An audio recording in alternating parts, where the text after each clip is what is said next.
Good afternoon, everyone. It's November 8th, 2023, and this is Fulton City School District's very first podcast. This is Dr. Dom Lisi, and I'm here with Superintendent Brian Pulvino. So, Brian, this podcast is new for the district, and it's something that you brought, and you're introducing it for our community.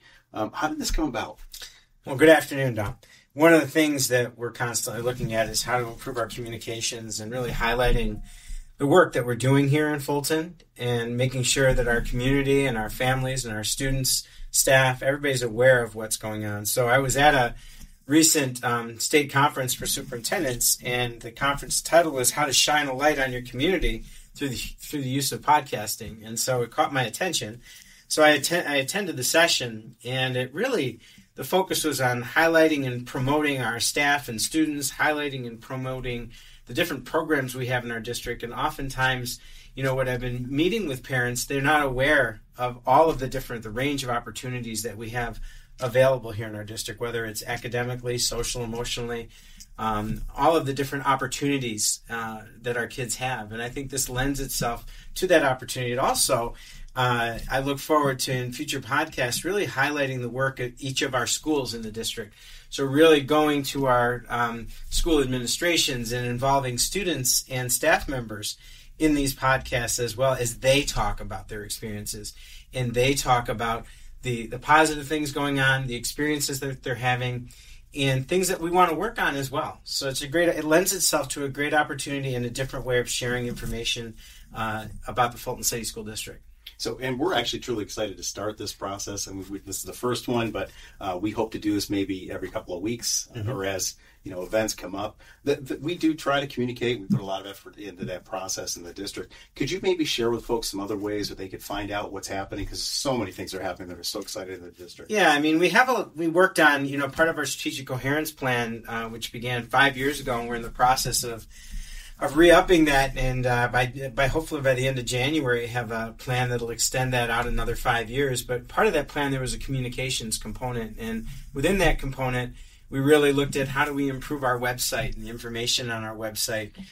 We've got the FCSD app, for spreading information. We've got a social media presence. We've upped our work with our city BOCES and our COSER to really improve and broaden ways of sharing information in our community, whether that's through video, whether that's through our website, through our Facebook, our social media, really keeping those up and up to date, because that's one of the things that's always been hard to do. So we've added that component as well, and we've received some real positive feedback about that. So those are some of those pieces, but we also want to expand, and this was another, because we've heard some feedback from our community that some people want to listen.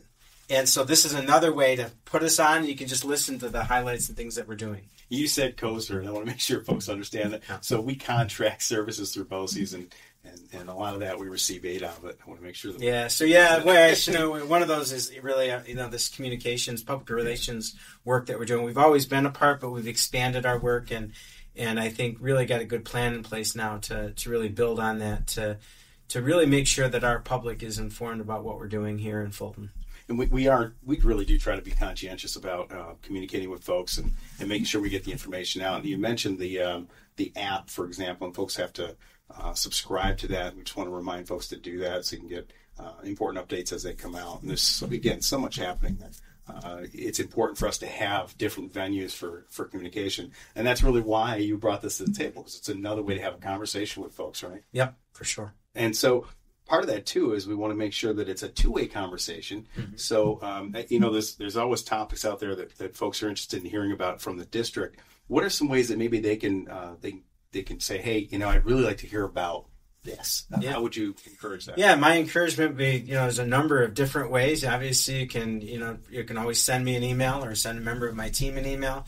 You can send a correspondence to the clerk at fulton.cynyric.org, which is my clerk of the board that's on the website.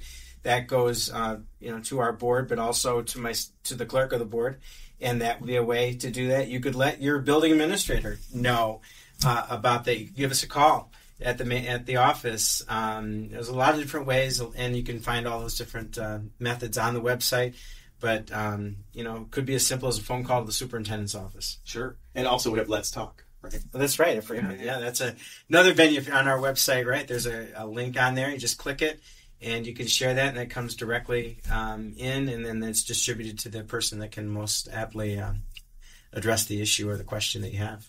And, in your position, there's a new topic seemingly every day that comes up that's really important, depending on your perspective and so on. So one of the things that just came up, and again, it's November 8th, 2023, and this podcast will be posted on our website. And it looks like we're going to be offering the subscription through Apple, and we're hoping a couple of other venues as well. But today we learned something very important. It was with the vote on, maybe you can tell folks, what was the vote about and how?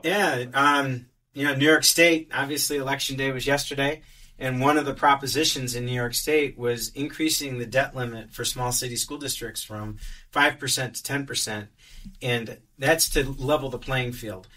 In all of the other school districts, minus the 57, so there's over 700 others, in the state of New York, they all have a 10% debt limit, which allows them to be very creative and do large-scale projects in their districts, whether it's to really get everything up to speed and get things, or more importantly, also can expand opportunities for kids as far as the facilities and instructional spaces and all those things. So this allows the Fulton City School District, and it does look like it passed just about 65% last night. It'll allow us to, let's say our current debt limit's at $38 million. It'll allow us to have a $78 million debt limit, and it'll allow us to do larger capital projects and work that we really need to do to make sure that our schools are safe, secure, foremost, to make sure that we're providing the best quality learning and teaching environments for our staff and for our kids, and make sure that our kids are prepared as they walk and as they graduate, as they walk out into the next phase of their lives, prepared to really take on the world. And to do that, you need to have classrooms and educational experiences that prepare them for that world. And this is such an important topic. We've been talking about this for, years. 2 years. Right. For 2 years we've been working on this. Right. Yeah. And we have a capital project going on right now where we're doing some work. And that all began really with the process where we do what's called a building condition survey. Mm-hmm. That kind of looks at the entire district and gives us a sense. And we work with our architects and our engineers to give us a sense of, what the state of our district is physically, right? Yep. Maybe you can share a little bit of that information with folks. Yeah, I mean, we probably are in the excess of 150 million, close to 200 million. If you really said, if we're going to address all the issues in the Fulton City School District and all the things that we need to do, from roofs to basements to structural to classrooms, you add that all up, you're dealing with buildings that are in some cases over 100 years old, and many of our buildings were 60s, 70s, and we have a couple in the 80s. But we have older facilities. And so with older facilities becomes the wear, the tear. So all of those, just infrastructure needs to be developed. But at the same time, the instructional and academic needs change and are evolving. And we need to make sure that our schools can parallel and meet those needs as well. So this opportunity to increase the debt limit expands our opportunities to address really priorities that we have that are really priorities, not making priorities of the priorities, but actually being able to really manage the scope of work, and more important, and also more efficiently. If you do a broader scope of work, you can get a better price, you can get more materials, more supplies, and the work, when you're contracting for that work, being able to draw a much wider base allows us to really actually probably expand the amount of opportunities that we have based on the same number of resources, as opposed to doing these small projects in isolated pieces, which in the end actually probably cost us more and is actually more inefficient. So we should see more efficiencies around how we're able to allocate and distribute resources, and also making sure that our kids are getting everything that they need at the same time in a more expedited way. We've had to expand this work over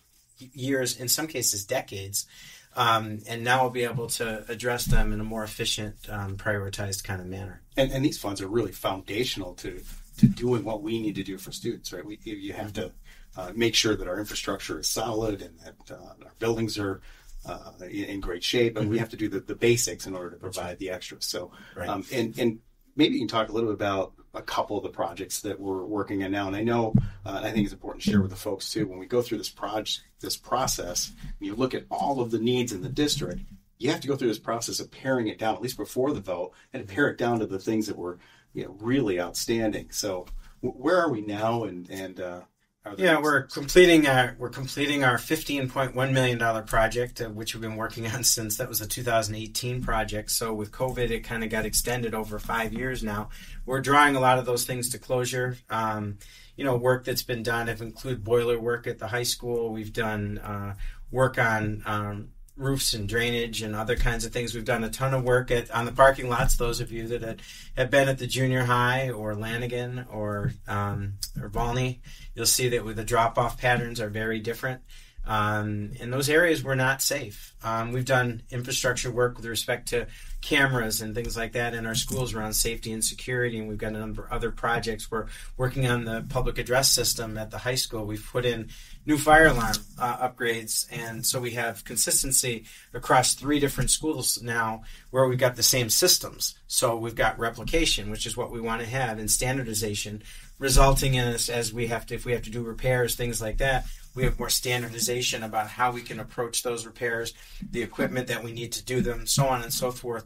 And there's a standardization. If people are working between different buildings, they know how to be able to use those things. So working on those kinds of things as well. So a lot of infrastructure, pumps, and looking at, some, roof work and drainage work. And it's really been base kind of essential types of things that we needed to get addressed.